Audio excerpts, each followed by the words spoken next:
This is Knysna, on South Africa's southern coast. It is the start of the largest mountain bike stage race in the world, the Cape Epic.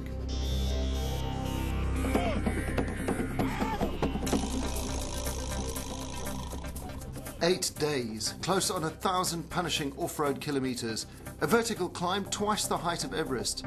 This is an extreme endurance challenge to be dared only by those who are totally prepared.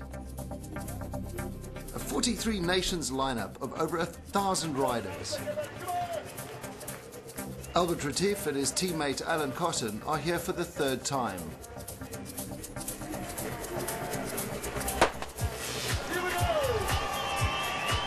Most of these athletes have spent at least 7 months training for this event, hoping that the commitment and discipline of their highly specialized programs will pay off. Some of these riders have come to the Cape Epic with international championship reputations. But even in such elite company, these Cape Mountains can draw blood.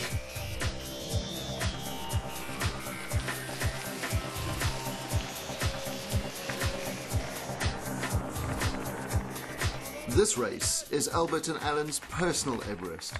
Twice before they've survived the Cape Epic. This time, they're aiming higher. And for guys like us with day jobs, it's very important that we are training effectively and using the small amount of time that we have most effectively. But the Cape Epic demands more. It's a team event which requires a strong, finely honed partnership.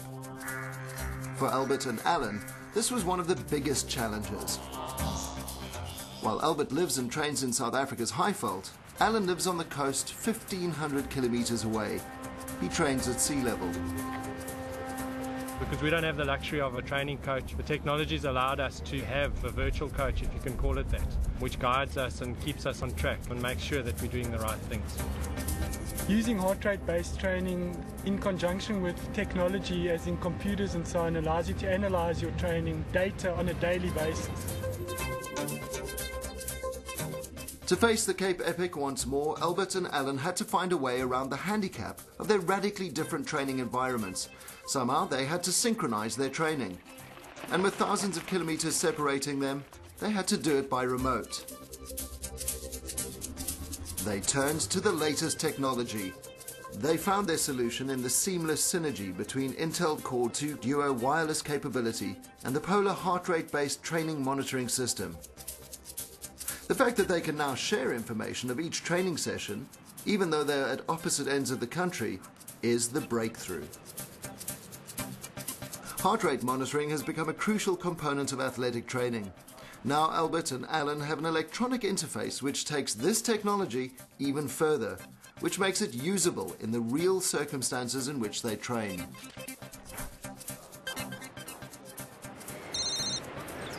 How's it all?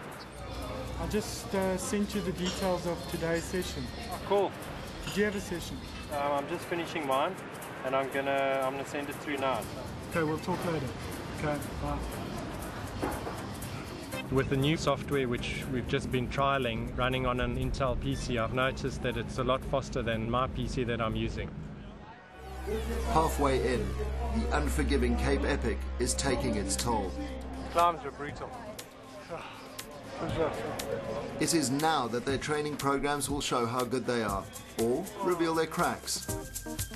Energy replenishment and rest can only go so far. In the ongoing battle to manage their fatigue, the racers need a technology partner.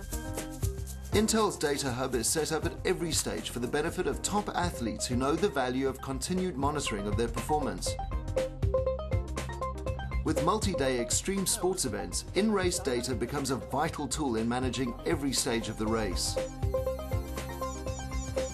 The secret? Pacing the individual rider's effort expenditure in such a way that enough capacity remains for his subsequent race stages. If we look at your energy expenditure now, they'll be higher than last year, which means you've got to eat more than last year.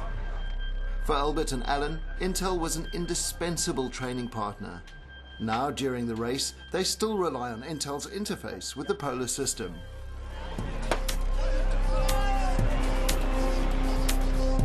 Another testing race day. Another one of the Cape's unforgiving mountains to climb. But it's beginning to look as if Albert and Alan's new training regime might have paid off. Not long now.